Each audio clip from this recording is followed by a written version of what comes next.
잘 먹겠습니다. 시세고 저만 힘든 게 아니고 대한민국 국민 여러분들 다 힘들지만 그 뒤에 땅이 굴러오는 거잖아요. 힘든 어떤 한 2년 정도의 생각을 생각하고요. 특히 경기가 많이 물가가 올라지고 어려운 건 알지만 그래도 열심히 일해야죠. 뭐. 세상이 원래 그러니까.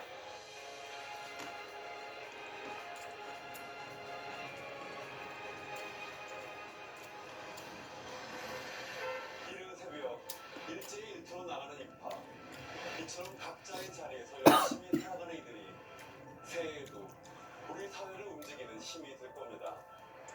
하지만 부지런히 일하는 사람들의 희망과는 달리 올해의 경제 전망은 그리 밝지 못합니다. 팬데믹에서 미처 빠져나오기도 전에 전쟁이 발발했고 뒤이어 40년 만에 괴물이라는 인플레이션이 찾아왔습니다. 모두가 가난해질 것이다. 그것이 정해진 미래다. 전문가들은 어두운 예측을 내놓고 있습니다. 치솟는 물가는 언제 잡힐까요? 다가올 경기 침체의 파고는 얼마나 높을까요? 그리고 우리는 무엇을 준비해야 할까요? 2023년을 시작하는 시사 직격 대한민국의 경제를 이야기해보려고 합니다.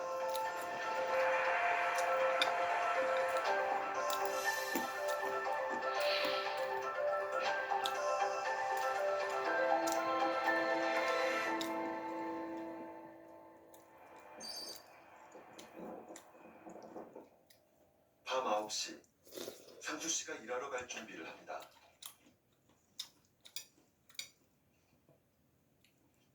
원래는 공연 쪽이라는데 요즘에는 예전만큼 많이 안 해요. 저희 밴드가 요즘에 휴직기라 어쩌다 오픈런 쪽 하다 보니까 이게 주말이 제일 바쁘더라고요. 치열하죠.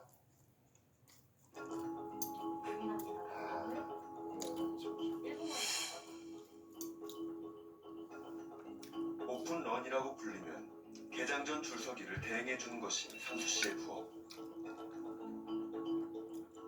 본래 공연 예술계에서 일하지만 코로나 이후 일이 줄면서 부업을 하게 됐습니다.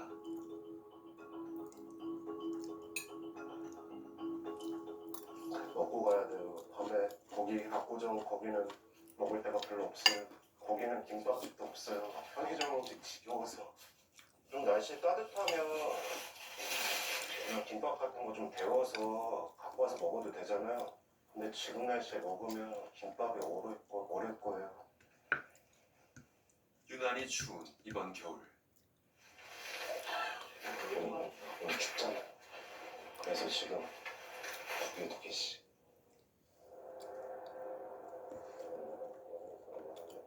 짐가방을 들고 버스에 오르는 상수 씨. 수시로 줄서기 구인 채팅방을 확인합니다. 처음에는 명품으로 시작한 게 아니라 유명한 대치동 학원가 등록줄부터 시작해서 병원 줄서기, 신발 한정판이나 와인 대리구매 이런 거 등등 여러 가지 많이 했었어요. 밤 10시 강남의 한 백화점 앞. 은행한테 도착했다고 이제 인증 사진. 서둘러 왔지만 명품관 앞에는 벌써 5명이 먼저 자리를 잡고 있었습니다.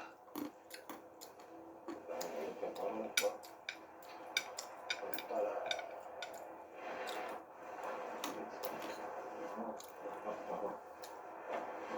일단은 내 보고 있을 거예요. 아무래도 날씨가 제일 힘든 것 같아요. 덥고 춥고.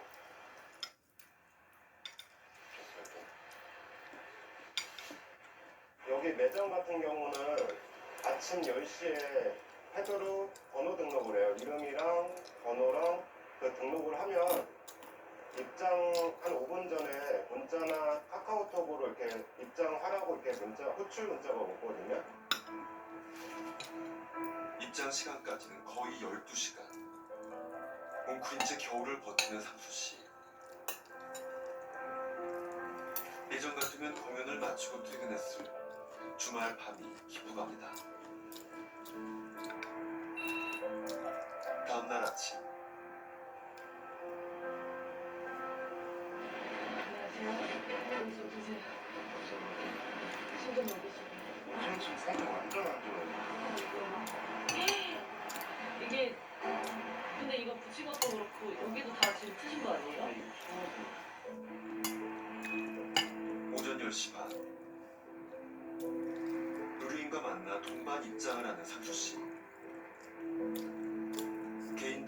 제한이 있는 브랜드라서 상수 씨 이름으로 대리 구매를 합니다.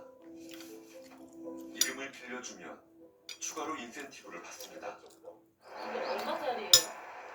389만 원 선? 오늘 그러면 총 얼마 하신 거예요? 오늘 한 17만 원쯤? 그래서 광고 어떤 걸로 쓰실 거예요? 빠져서는 돈 되게 많았어요. 가요금에 스마일리에 그렇죠. 달리기 뭐 이런 거. 아 진짜 주겠어야죠. 물가는 오르고 요금 안 오르고. 이가 더 좋아져서 본업만으로 생계를 유지할 수 있게 될 때까지 이 일을 계속할 거라고 합니다.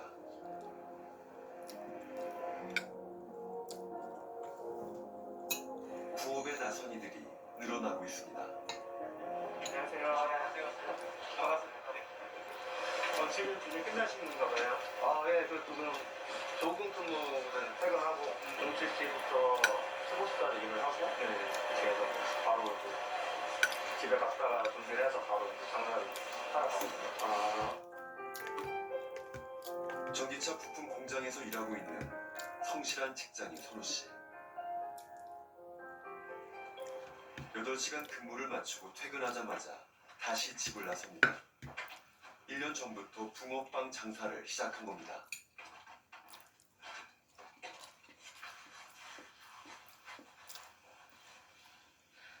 일단 보통 현금을 많이 이제 거기서 이제 붕어빵 하면서 물론 결제도 많이 해주시는데 현금 결제를 많이 해주시니까 여기 보니까 네 포스트잇을 네. 일확천금을 여기서 말아요. 네. 사실 제가 작년에 이제 그 투자를 하다가 실패해가지고 그때 당시로 제가 투자한 금액이 거의 한 1억 정도 되고 투자 안 하면 바보라는 분위기 속에서 대출도 받았습니다. 그럼 평균적으로 그때 계산했을 때 제가 생활비 있죠. 생활비 포함해가지고 최소 제가 벌어야 될 돈이 450만 원이더라고요. 그럼 그 돈을 일단 무조건 벌어야 돼요. 붕어빵 장사로 내가 아무리 못 벌어도 그래도 한 10만 원 정도 벌어서 회사에서 3교대 근무를 하는 선우 씨. 야간 근무가 잡히지 않는 한 매일 붕어빵을 팔러 나옵니다.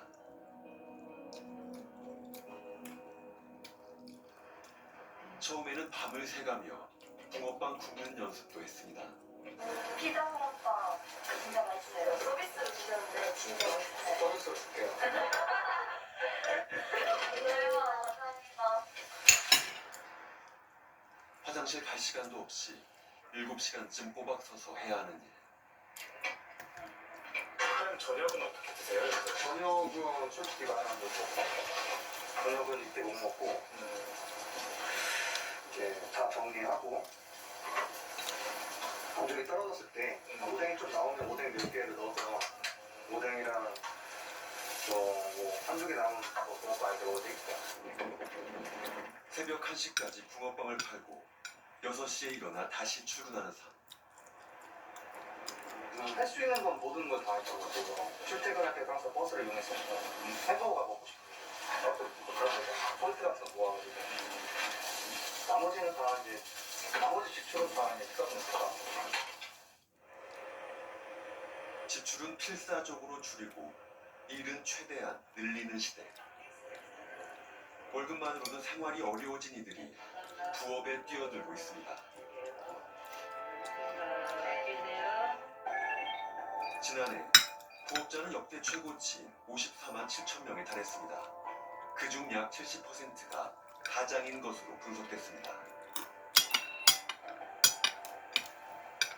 부업으로도 부족한 가장들은 더 많이 일할 곳을 찾아 아예 이직했습니다. 영화육도. 보통 이 시간에 출근하시는 거예요? 예, 지금 요 정도 나가야 6시에는 현장 도착하는데 숙소에서 보통 한 5시, 새벽 5시 정도 나와요.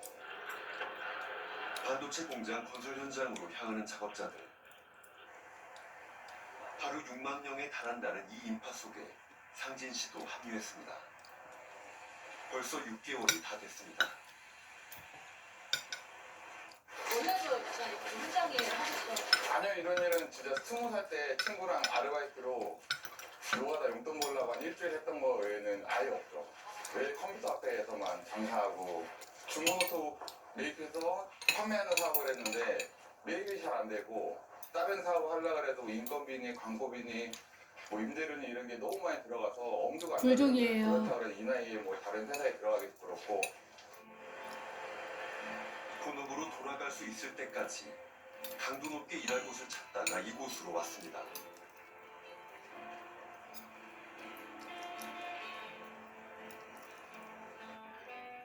쉴 틈 없이 돌아가는 건설 현장. 노동 시간에 따라 임금이 책정되기 때문에 단기간 집중적으로 일할 사람들이 모여듭니다. 이날 상진 씨는 14시간 만에 퇴근했습니다. 날씨 추우면은 일도 잘 없고 그런데 저희는 일이 엄청 많아요. 공수 잘 나오고 엄청 힘들어도 여기 보람이 좀 있죠. 공수 한 만큼 이제 근련하는 게 많이 나오니까 지금은 악착같이 살고 있고 뭐 가급적이면 진짜 몸 갈고 있습니다. 갈아 넣고 있다는 표현을 쓰는 상진 씨. 그는 하루 평균 12시간씩 주 6일 근무합니다. 동료들도 다 비슷합니다.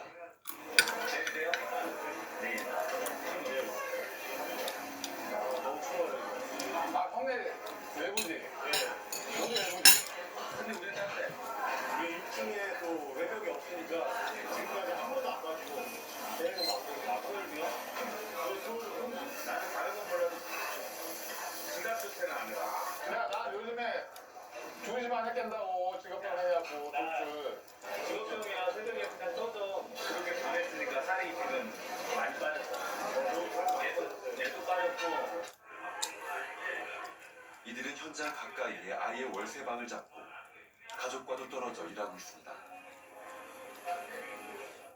다만 내년에도 요 정도 일만 나에게 주어질 수 있을까 싶은데 물건 먹고 인제라고 월급 따박따박 받기는 참 유지하면서 애기도 한 달에 한 번씩 보고 너는 좀 가. 인생의 다른 모든 것은 이루어둔 채 일에만 내달리고 있는 이들.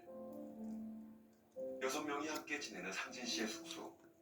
이들은 스스로를 숙노, 숙식 노동자라 부릅니다. 진짜 뭐 공무원 하시다가 오신 분, 뭐 개인 사업 자기 하다가 정리하고 온 사람도 있고 이게 예전처럼 벌이는 안 되고 뭐 하니까 힘들다고 다 정리하고 오신 분도 계시고 처음에 올라오셨을 때 그때 느낌이 좀 어떠셨어요? 그때 진짜 내가 진짜 이렇게 이런 현실까지 마주하게 되는구나. 너무 힘들었죠. 수입은 없는데 지출은 최대한 줄여야 되니까. 그리고 며칠 있는 동안에 진짜 좀 처참했죠. 상진 씨의 근무 기록. 일요일 말고는 쉰 날이 거의 없습니다. 건설 현장에서는 임금을 이른바 공수로 계산하는데 이 공수면 하루 14시간을 일했다는 뜻입니다. 지난 12월 상진 씨가 이 공수를 한 날은 17일이나 되었습니다. 12월 초부터 2.5공수에서 잠을 하루에 한 4시간, 5시간 못 자요. 일이 있다 보면은 제일 먼저 손들고 내가 뭐 하겠다. 연장 같은 거 하면은 그 공수가 짜자자자 쌓이면 나중에는 내가 찍었는데 이거 조금 더 해서 망근 한번 찍어보자. 그리고서 또 안식으로 계속 일을 하게 돼요. 동료들이 모두 본가에 간 일요일. 아내와 아이들을 멀리 해남에 두고 상진 씨만 블루베리예요? 숙소를 지킵니다. 현장에 저희 왕복 10만 원이 넘는 여비도 부담입니다. 최근에는 10월 중순에 갔는데 지금 11월 12월부터 여기 공기가 많아지니까 또 내려가고 싶은 마음은 있는데 돈 들어가고 힘들고 하니까 한 달 생활비는 30만 원 이하. 최소한의 비용으로 버티는 중입니다. 임금은 거의 대부분을 가족에게 생활비로 보냅니다. 누구보다도 빨리 가족에게 돌아가기 위해 가족과 떨어져 지내는 것을 선택한 가족. 유전 아빠 안 보고 싶어?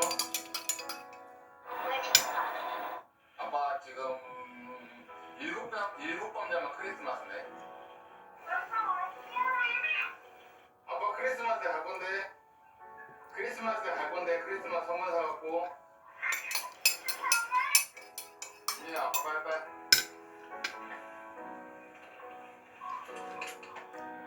애들 볼 때는 그냥 뭐 일할 때 힘들 때죠. 그때는 애들 생각하면서 그냥 이것도 다 금방 지나가겠지 하면 버티는 거고.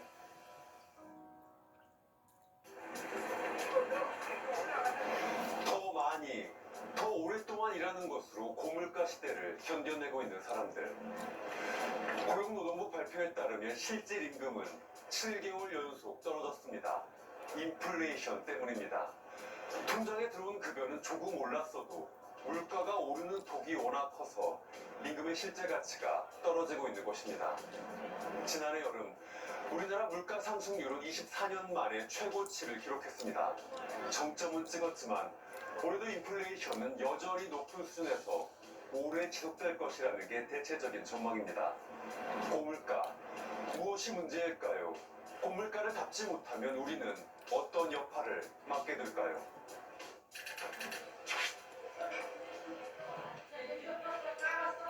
대표적인 서민 음식으로 불리는 짜장면. 하지만 요즘 짜장면마저 배신했다는 한탄이 나옵니다. 런치와 인플레이션을 합친 신조어 런치플레이션 때문입니다. 사실 고민이 많죠. 밥 한 끼 먹으려면 10,000원 이상 요새 무조건 나가니까 도시락 싸와야 되나 싶기도 하고. 나오면 10,000원 이상이니까 거의 뭐 체감상으로는 30-40% 정도 올라가는 것 같긴 해요. 결국 짜장면 값도 1,000원 이상 올랐습니다. 어쩔 수 없이 1,000원씩 올렸어요. 안 올리고 싶었는데 물가값이 너무 많이 오르니까 사실 저는 재료비를 지금도 너무 그러니까 항상 거기 뭐 수시로 올린다는 말이 써 있어요. 그러니까 그걸 안 봐. 그러니까 재료비가 얼마인지 얼마 나가는지 이런 걸 보고 싶지가 않은 거예요. 30년 만에 최대치를 기록한 외식 물가 상승률. 그 중에서도 짜장면이 가장 많이 올랐습니다. 짜장면에 들어가는 식자재가 안 오른 것 없이 모두 올랐다고 합니다. 체감상 40%가 올랐다는 재료비. 식당에서는 한숨이 깊어갑니다. 27,000원짜리 식용유가요. 지금 한 8만 동안 한다. 이렇게 많이 확 뛰어온다는 건 이게 말도 안 돼. 감당하기 어려워요 이게. 이게 고스란히 어느 집은 다 이 부채로 깔리고 하고요. 부채로. 짜장면 한 그릇 6,500원 시대. 무엇이 짜장면 값을 올린 것일까요?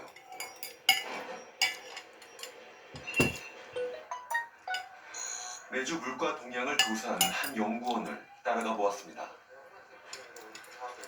밀가루 같은 경우는 1kg 기준으로 저희가 조사하고 있는데 1,290원에서 1,880원으로